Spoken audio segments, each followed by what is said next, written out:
इंदिरा गांधी की जब सरकार आई तो उस समय जो है मंडल कमीशन लगभग तैयार हो चुका था, लेकिन मंडल कमीशन को मोरारजी देसाई के समय पे गठन हुआ और इंदिरा गांधी के समय में पूर्ण हुआ, लेकिन उस मंडल कमीशन की रिकमेंडेशन को नहीं लागू किया गया।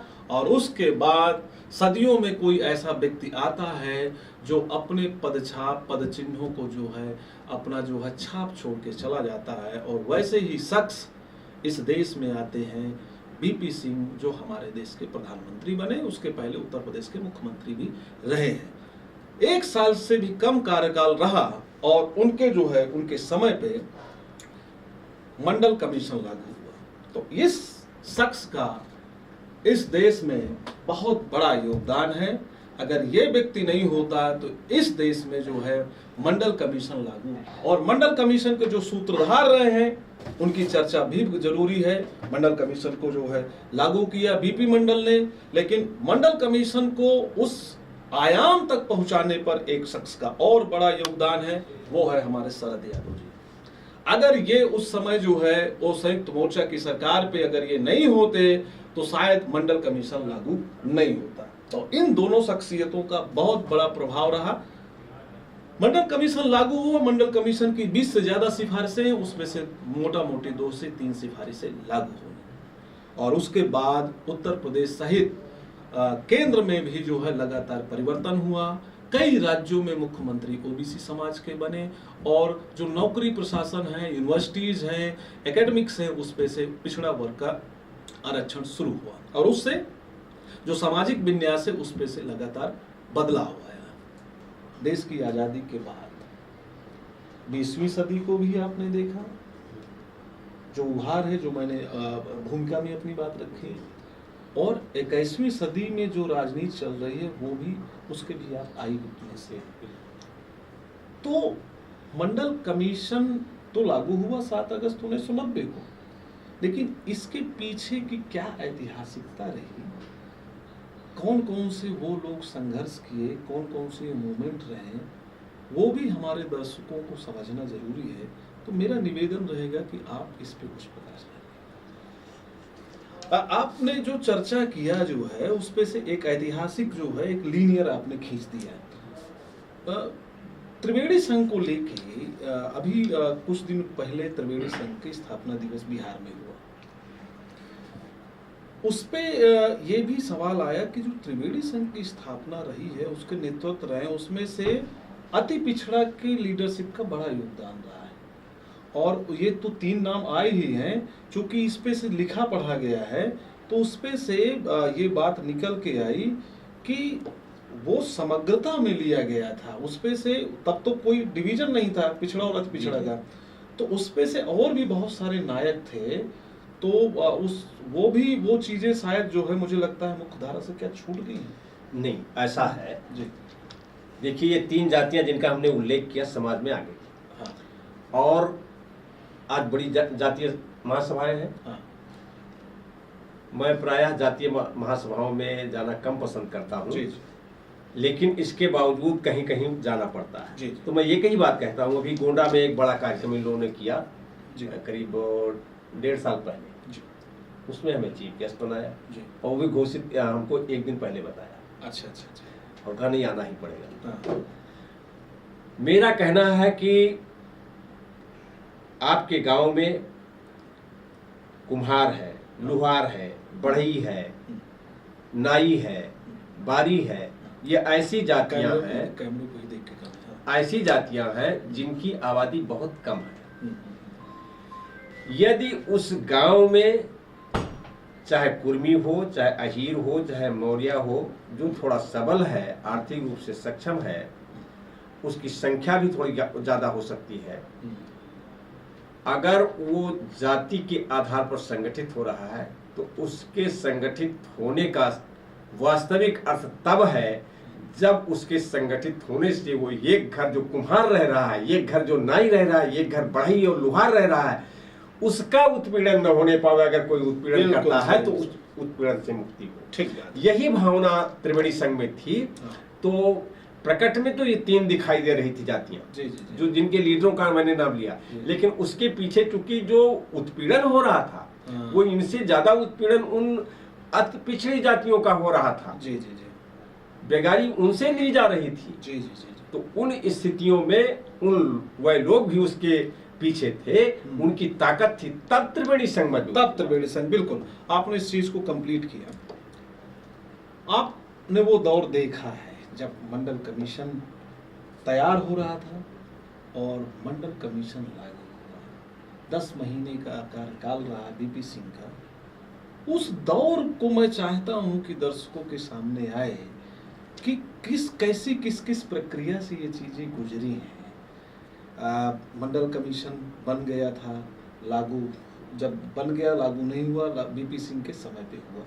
तो बीपी सिंह के साथ जो लोग थे उसमें से शरद यादव का बड़ा नाम है, देवीलाल का बड़ा नाम है, रामविलास पासवान जैसी शख्सियत थी, नीतीश कुमार। इन लोगों का किस तरीके से उस उठा-पटक के दौर में किस तरीके से रोल रहा है और बीपी सिंह किस तरीके से सब लोगों को समाहित करते हुए एक सामान्य वर्ग से कौम का आदमी और राजा पर राज परिवार से आया हुआ व्यक्ति जो है किस तरीके से सबको एक जो है समग्रता में लेते हुए इस पूरे मिशन को कंप्लीट किया।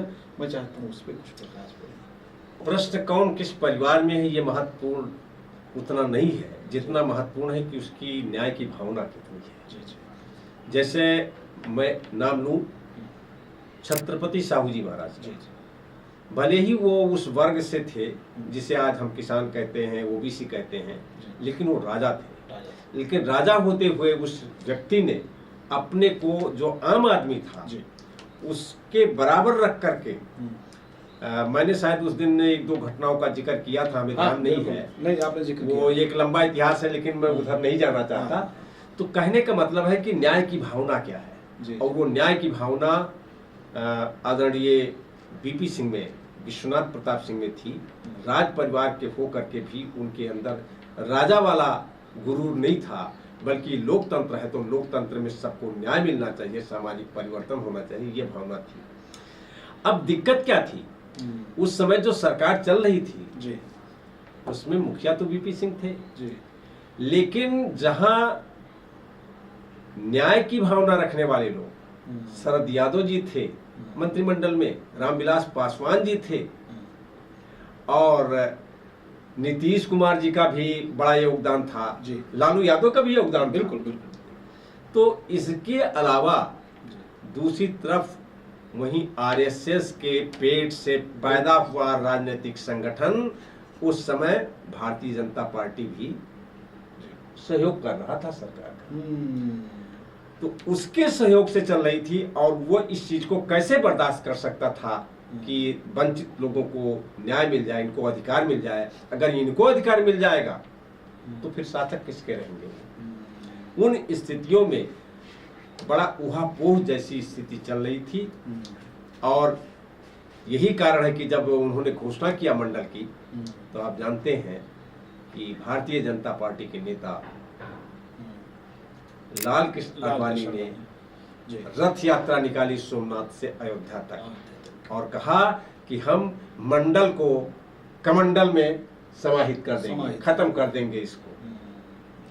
तो वो बड़ा संघर्ष की स्थिति थी जब ये लागू किया गया, और लागू करने के बाद भी आप देखें उन्होंने घोषणा की, मामला कोर्ट में चला गया, और फिर जाकर के लंबा समय चला तब ये घोषित हो पाया। जजमेंट आया, और उसमें बिना मांगे हुए जो याचीगण थे, याचिका में कहीं भी क्रीमी लेयर की बात नहीं रखी गई थी, लेकिन इंदिरा साहनी के उस केस में लगा करके और क्रीमी लेयर की बात रख दी गई, जबकि ईडब्ल्यूएस आया तो उसमें क्रीमी लेयर नहीं है। बिल्कुल बिल्कुल बिल्कुल, उनकी अलग छूट है, और इन किसान के बेटों को क्रीमी लेयर लगा दिया गया। और उसका कारण क्या था, क्यों लगाया गया, उसका उद्देश्य एक है कि ये पिछड़े वर्ग के लोग जिनके पास पैसा है वही पढ़ पा रहे हैं। बिल्कुल बिल्कुल, जिनके पास पैसा नहीं वो पढ़ नहीं पा रहे हैं, बच्चों को पढ़ा नहीं पा रहे हैं। तो अगर नौकरियां भी हों तो ये क्रीमी लेयर में जब तमाम लोग निकल जाएंगे तो सफिशिएंट उम्मीदवार नहीं मिलेंगे और तब नॉट सुटेबल कह करके वो स्थान नॉट फाउंड सुटेबल का चल रहा है, वही सामान्य से भर लिया जाएगा। आज भरा जा रहा है, आज भरा जा रहा है। और बैकलॉग में कितनी सारी वैकेंसी जो भी है वो ज्यादातर SC ST OBC की वैकेंसी आ जा रही है। तो ये वो मैं इसलिए चित्रित करना चाहता हूँ क्योंकि हमारी पीढ़ी ने वो चीज नहीं देखी है। उस समय जब ये मंडल कमीशन लागू हुआ तो एक आम जनमानस, जैसे कि आप अपने क्षेत्र में, अपने जिले में, बहराइच में रह रहे हैं और लखनऊ से आप लगातार संबद्ध रहे, उत्तर प्रदेश का क्या माहौल था उस समय? उत्तर प्रदेश में पूरी तरीके से लगता है जैसे किसी का राज्य जा रहा हो, उस तरीके से था। स्टूडेंट्स जो फॉरवर्ड क्लास के, चूंकि जो महाविद्यालय स्तर के वो है, उसमें ज्यादा संख्या वर्चस्व उस समय वर्चस्व उनका रहता रहा। आज भी वर्चस्व किसी न किसी रूप में बना हुआ, चाहे उस तक सहारे हो चाहे जैसे हो। तो उस समय वो जगह जगह जला रहे थे राष्ट्रीय संपत्ति को। आज जिसका बड़ा वो करते हैं कि ये राष्ट्रीय संपत्ति, पोस्टर चिपका देंगे, ये कर देंगे, वो कर देंगे वो। और मैंने देखा है कि गधे के उस पे पोस्टर लगाते थे, बीपी सिंह, गधे के पोस्टर लगाते थे, मुलायम सिंह। ये चीजें उस समय दिखाई पड़ी, जो अपने को सबसे ज्यादा श्रेष्ठ और सभ्य योग्य मानते हैं, उनके बोलने का और चलने का, बातचीत करने का ढंग मनुष्य जैसा नहीं था। मनुष्य से स्तर गिर करके सब कुछ असंसदीय और अश्लील था। तो ये आप समझिए, रामेश्वर पवन जी उस दौर में वो इन्होंने देखा है उत्तर प्रदेश में किस तरीके से महाविद्यालय में जो एक सामान्य वर्ग के लोग थे किस तरीके से प्रतिक्रिया किया। वो बीपी सिंह के खिलाफ, वो राजा जिसकी जो है प्रशंसा किया करते थे। खैर, मंडल कमीशन जब लागू हुआ तो उसकी जो कुछ प्रमुख सिफारिशें भी हैं, तो क्या क्या प्रमुख सिफारिशें रही हैं और कौन कौन सी लागू हुई हैं? क्या वजहें रही कि सारी सिफारिशें नहीं लागू? सिफारिश के रूप में केवल मुख्य रूप से 2 सिफारिशें लागू हो पाई। एक आदरणीय बीपी सिंह ने जो घोषित किया वो लागू हुई। 27% सरकारी सेवाओं में हमारा हिस्सा, और वो भी जिस रूप में लागू होनी चाहिए उस रूप में लागू नहीं हो पाई। लागू होने का तात्पर्य यह है कि सबसे पहले जो अपने योग्यता से आ जाते हैं उनको अलग किया जाए, फिर 27% दिया जाए। लेकिन जो हमारे योग्य अभ्यर्थी सामान्य अभ्यर्थियों से भी आगे निकल जाते हैं, उनको भी उसी दायरे में 27% में सिमेट दिया जाता है। ये एक बड़ी बेईमानी है। दूसरा भी जब हमने नाम लिया था अर्जुन सिंह जी का, तो उच्च शिक्षा संस्थानों में, IIT में, IIM में, केंद्रीय विश्वविद्यालयों में ये लागू हुआ। यही 2 सिफारिशें लागू न हो पाने वाली प्रमुख चीजें हैं। जो प्रमुख सिफारिशें थी, जैसे अनुसूचित जाति के लिए पदोन्नति वाला लागू हुआ था, हालांकि उसको भी बाद में दूसरे ढंग से कर दिया गया। पदोन्नति, सरकारी सेवाओं में पदोन्नति में भी हमारा आरक्षण हो, ये किया था मंडल कमीशन का। भूमि सुधार था। आज जैसे उत्तर प्रदेश में सीलिंग एक्ट लागू हो गया, लेकिन कई ऐसे प्रदेश हैं, आपका बगल में MP है, मध्य प्रदेश, भूमि सुधार लागू नहीं है। किसी के पास 4000 एकड़ है, किसी के पास घर बनाने के लिए जगह नहीं है। बिहार में पूरी तरीके से लागू नहीं हुआ। तो मंडल कमीशन की ये भी सिफारिश थी कि भूमि सुधार लागू, और किसानों को ब्याज मुक्त ऋण दिया जाए ताकि वो अच्छी खेती कर सके। कुटीर उद्योगों के लिए उनको पैसा दिया जाए। पिछड़े वर्ग के जो छात्र हैं उनके लिए आवासीय सुविधा उपलब्ध कराई जाए। बहुत निजी क्षेत्रों में भी आरक्षण की बात उसमें दी गई है, और उनकी योग्यता के अनुसार जो कुटीर उद्योग हैं, अति पिछड़े लोग हैं जिनमें उनकी दक्षता है, उनके लिए भी ब्याज मुक्त शब्द उसमें है, ब्याज मुक्त ऋण दिया जाए। ये तमाम सारी सिफारिशें उस समय की थी जो लागू नहीं हो पाई। उसमें एक सिफारिश और थी, बहुत महत्वपूर्ण थी, कि मंडल कमीशन लागू होने के बाद 20 साल में क्या कुछ डेवलपमेंट हुआ, उसकी भी समीक्षा की जाए। ये बहुत इंपॉर्टेंट था। लेकिन उसके बाद मंडल कमीशन लागू होने के बाद जो है अब 35-35 साल होने जा रहे हैं, लेकिन कुछ जो है उस शायद इस चीज समीक्षा तो छोड़िए, जब सिफारिशें नहीं लागू और जो लागू हुई वो भी कागजी ज्यादा है, व्यावहारिक कम है। जी, जब जी 1990 पे ये लागू हुआ मंडल कमीशन। मंडल कमीशन के चलते बीपी सिंह की सरकार की, और जो बीजेपी जो चाह रही थी कि कांग्रेस के खिलाफ में जो एक माहौल था, बोफोर्स कांड हुआ, बोफोर्स कांड के चलते जो है चुनाव हुए, चुनाव में संयुक्त मोर्चा की सरकार बनी उस पर, और उस पर बीपी सिंह के रूप में 10 महीने का कार्यकाल रहा। मैं बीपी सिंह को के लिए भी आपसे सुनना चाहूँगा कि वो उनके बारे में राम बहादुर राय ने एक किताब जो है लिखी है, उसमें ज़्यादातर साक्षात्कार है, मंजिल से ज़्यादा सफर जी, और बहुत चर्चित कृति है। उसमें एक उदाहरण देते हैं बीपी सिंह की, कवि भी रहे हैं, कविताएं भी लिखते थे, चित्रकार भी रहे हैं। बोलते हैं कि मैं हमेशा जो है चलता रहा, मैं कभी भी जो है कहीं पे मैं ठहरा नहीं, और ये बात सच है कि राज परिवार से रहे, शिक्षा लिया, और विधायक से होते हुए मुख्यमंत्री, मुख्यमंत्री से प्रधानमंत्री, और प्रधानमंत्री से जो है हटके बाद में एक सामान्य जीवन जिया, और जीवन के अंतिम दिनों में जो दादरी में जो किसान सत्याग्रह था उसको उन्होंने लीड भी किया। तो इस पूरे जो मंडल का डिस्कोर्स है, सामाजिक न्याय का डिस्कोर्स है, उस पे से बीपी सिंह के स्थान को कैसे देखते हैं? बीपी सिंह का सामाजिक न्याय में एक बड़ा हिस्सा है, और पिछड़ा वर्ग, चाहे वह शिक्षा जान लीजिए, जो सम्मान बीपी सिंह का होना चाहिए वो नहीं हो पाया। ये सामाजिक न्याय को मानने वाले, सामाजिक परिवर्तन को मानने वाले, उनको इस पे विचार करना चाहिए, और विशेष रूप से बीपी सिंह, और दूसरे नंबर पर अर्जुन सिंह का बिल्कुल उनकी चाहे जयंती बना करके, उनको याद करके इस पे चर्चा होनी चाहिए, ताकि जो वर्तमान पीढ़ी है, जो इस समय ये कांवड़ वाले में जुटी हुई है, जिसको पता ही नहीं कि कौन सा अधिकार कैसे मिला, वो जाने। इसके लिए बहुत जरूरी है कि उन पे चर्चा होनी चाहिए। मैं ये क्या जोड़ता हूँ अर्जुन सिंह के बारे में। जी जी जी जी, हम अर्जुन सिंह के बारे में फिर से मतलब आएंगे, हम बीपी सिंह के पे ही कंसंट्रेट करें।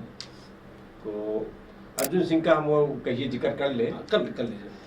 फूलन देवी ने अपने बलात्कारियों को मारा, उसमें मोस्टली ठाकुर थे, और फूलन देवी का नाम लेते ही क्षत्रिय बिरादरी जो है वो उद्वेलित हो जाती है, भले ही उस समय परिस्थितियां जो भी रही। लेकिन सामाजिक न्याय की जब सोच होती है, नियत सही होती है, तो अर्जुन सिंह उसी समाज से होते हुए, राज परिवार से होते हुए, उन्होंने मध्य प्रदेश में उसका सरेंडर करवाया, आत्मसमर्पण करवाया, और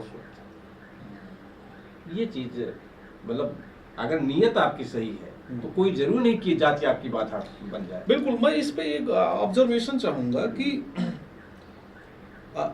सामान्य वर्ग की जातियां हैं और प्रभु वर्ग, मतलब कह सकते हैं, लेकिन ठीक है हम कह भी ले, तो ये जो समान वर्ग की जातियां हैं, राजपाट भी रहा है।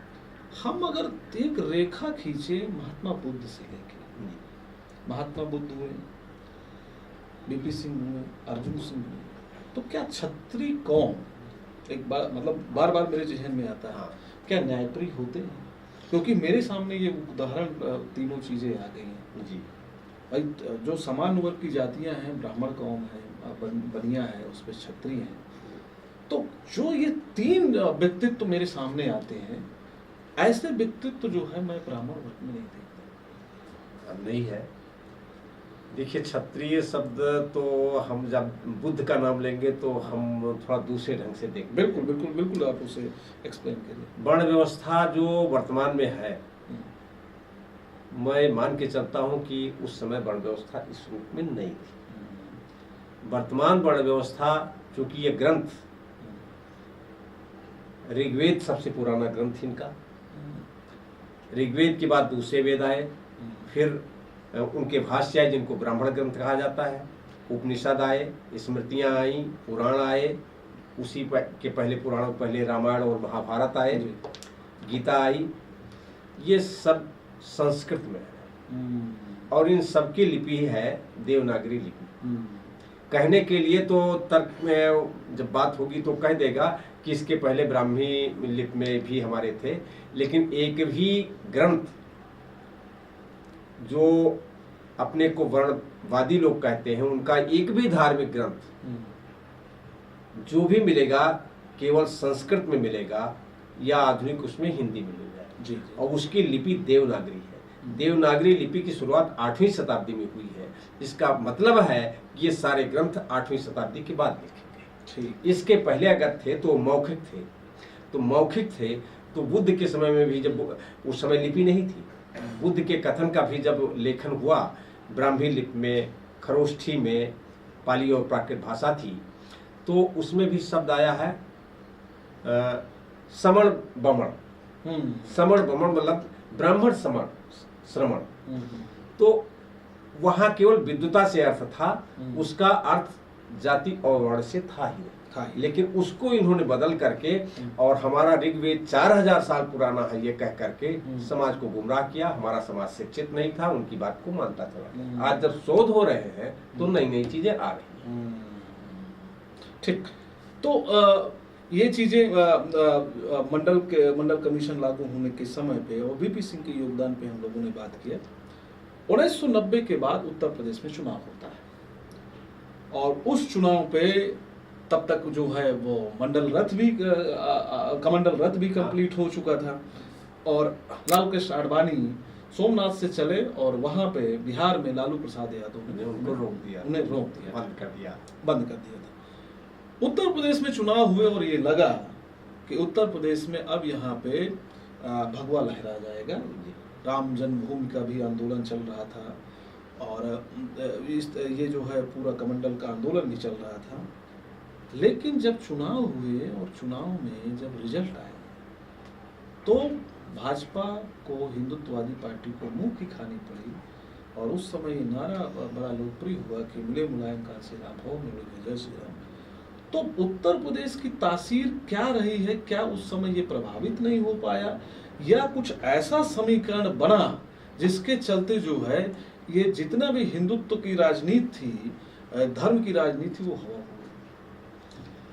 देखिए, जो धर्म के नाम पे हमें परोसा जा रहा है या भाजपा या उस टाइप के संगठन, चाहे वो राजनीतिक हो चाहे अपने को सांस्कृतिक बता रहे हों, वो जो परोसना चाहते हैं, जब हम बटे होते हैं तो उन स्थितियों में वो कम लोगों को इकट्ठा करके भी जीत जाते हैं।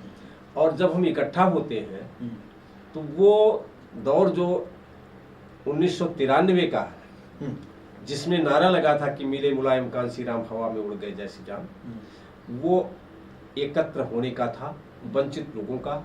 जो वंचित जातियां थी, अनुसूचित जाति की और ओबीसी की, ये इकट्ठा हुई। माइनॉरिटी जो धर्मांतरित इन्हीं में से हैं, वो लोग इकट्ठा हुए तो ये परिवर्तन आया। अगर ये विभाजन बना रहता, मानवर कांसीराम और माननीय मुलायम सिंह दोनों लोग अगर अलग अलग चुनाव लड़ते तो ये प्रतिक्रियावादी ताकतें उस समय भी हावी हो जाती। लेकिन ये समझ आई और इसी नाते पूरी ताकत उन्होंने लगा करके इन दोनों ताकतों को अलग करने का काम किया। और अंततः आप देखते हैं कि 1995 में गेस्ट हाउस कांड जिस तरीके से प्रस्तुत किया जाता है वो था नहीं, वो अब चीजें आ गई। हाँ, वो अब कई लोगों ने जो है उस पर जो है बात की है। तो उस दौर में जो है उत्तर प्रदेश में सरकार नहीं बनी और हम ये देखते हैं कि 1990 के बाद जो क्षेत्रीय दल हैं उनका भी उद्भव हुआ और उस पे से दलित बैकवर्ड के नेतृत्व में कई सारी पार्टियां बनी और उन पार्टियों की उन राज्यों में सरकार भी बनी। उत्तर प्रदेश में समाजवादी पार्टी, बहुजन समाज पार्टी की सरकार रही। बिहार में लगातार जो है कर्पूरी ठाकुर और जगदेव बाबू की देन है, वो लगातार जो है वहाँ पर क्षेत्रीय दल हमेशा रहे। एच डी देवेगौड़ा के नेतृत्व में जो है आपका कर्नाटका में जो है वहाँ पे भी सरकार रही। आपका जो है झारखंड में जो है शिबू सोरेन के जो है वो नेतृत्व में सरकार रही। उधर बीजू पटनायक जो है उड़ीसा में रहे, बीजू पटनायक तो आंध्रा में। तो इस तरीके से वो एक जो है एक दौर जो है वो चला और उस पे से पिछड़ा वर्ग के नेतृत्व का एक उभार हुआ। अब ये जो उभार हुआ इसको हम ये देखते हैं कि 2010 से 15 के बीच ये उस उभार का, उस पिछड़ा वर्ग की राजनीति का, मंडल राजनीति का अवसान होना शुरू हुआ। और 2014 का जो आम चुनाव हुआ उसके बाद का जो मैं सीन देखता हूँ कि जो मंडलवादी ताकतें रही हैं राजनीतिक रूप से, वो ज़्यादा से ज़्यादा जो है वो ताकतें बीजेपी और हिंदुत्व के फोल्ड में कंसंट्रेट हो गई। आपके सामने उदाहरण है जी, शरद यादव एक बड़े स्टालवर्ड लीडर, वो भी एक समय एनडीए के संयोजक बने। रामविलास पासवान बीजेपी के साथ गठबंधन किया, आज उनके बेटे के नेतृत्व में पार्टी है, वो उस समय उनके साथ है। नीतीश कुमार बड़े लीडर, आज एक तरीके से बिहार राज्य उन्हीं के चेहरे पे जो है चुनाव लड़ा गया है। ये 2000 अभी 4-6 महीने पहले का चुनाव, और वो पूरी तरीके से अब तो वो वहाँ से पूरे सीन से गायब है। एच डी देवेगौड़ा की पार्टी वो भी उन्हीं के साथ। तो जो मंडल और कमंडल की जो लड़ाई 1991 में शुरू हुई, तो अब मुझे ये लगता है कि मंडल अवसान की तरफ है और कमंडल के चारों तरफ ये जो लोग आ गए हैं, ये चीज कैसे हुई, इसको थोड़ा व्याख्या करें। देखिए, लड़ाई में कोई मानव होता है तो दूसरी स्थिति होती है। हम न्याय की लड़ाई लड़ना चाहते हैं और जो कमंडल की लड़ाई लड़ रहे हैं उनके दो चेहरे हैं। एक चेहरा उनका धर्म का चेहरा है, सामने बहुत धार्मिक है, लेकिन अधर्म के जितने कार्य हो सकते हैं वो सब करते हैं। वो दिखावे के लिए तो धार्मिक है, लेकिन उनसे ज्यादा अधार्मिक कोई नहीं है। तो हम न्याय की जब लड़ाई लड़ रहे हैं तो उनसे सफलता नहीं मिलने वाली, क्योंकि उनके लिए कोई मानक है ही नहीं। तो ये जो ताकतें हैं, ये ताकतें उस तरफ क्यों चली गई, वो समाहित कैसे हो रही है? और उसका कारण है कि जब वो सत्ता में पहुंचे तो उसी के बाद से उन्होंने जिसके आधार पे आप जागरूक हो सकते हैं उस चीज को खत्म करना शुरू किया, जिसके आधार पे आपके बच्चे गुमराह हो सकते हैं उनको शुरू किया। मंडल कमीशन आया, मंडल कमीशन की जैसे सिफारिशों को आपने इंगित किया, उसमें से 2 ही सिफारिशें लागू हुई, और जो सबसे बड़े काम थे कि उनकी जो हुनरमंद जातियां हैं उनके अंदर स्किल डेवलप करना, उनको जो है ऋण मुक्त जो है उसको जो है वो धन जो है उनको प्रदान करना, हॉस्टल बनाना जो है ओबीसी वर्ग के बच्चों के लिए, वो सारी चीज़ें नहीं हुई। तो जहाँ से नींव की मजबूती होनी थी वो चीज़ नहीं हो पाई। अब हम जो ये देखते हैं कि मंडल कमीशन के आने के बाद असर क्या हुआ। अभी का जो एक रिकॉर्ड है कि जो केंद्रीय नौकरियां हैं, मैं केंद्रीय विश्वविद्यालय की बात कर रहा हूँ, उस पे से मात्र 4 यूनिवर्सिटीज में वाइस चांसलर ओबीसी होते हैं। Times of India assistant professor के स्तर पर मात्र 11 से 12% ओबीसी वर्ग का, और अभी 3-4 साल पहले तक प्रोफेसर और एसोसिएट प्रोफेसर के लेवल पे ओबीसी का रिजर्वेशन नहीं लगता। जो सुपर स्पेशलिटी वाले डिपार्टमेंट हैं, जैसे ये उच्च स्वास्थ्य केंद्र है, उच्चतम स्वास्थ्य केंद्र है सुपर, उस पे भी ओबीसी का रिजर्वेशन नहीं लागू था। IIM जैसे संस्थान है, उस पे ओबीसी का रिजर्वेशन नहीं लागू था। और जो केंद्रीय नौकरियां हैं उसका भी एक डाटा है कि टोटल ABCD वर्ग के जो कर्मचारी अधिकारी हैं, तो A क्लास की नौकरी में ओबीसी मुश्किल से 6 से 7% है। C और D की कैटेगरी में ज्यादा है, लेकिन A और B के उस पे से नहीं है।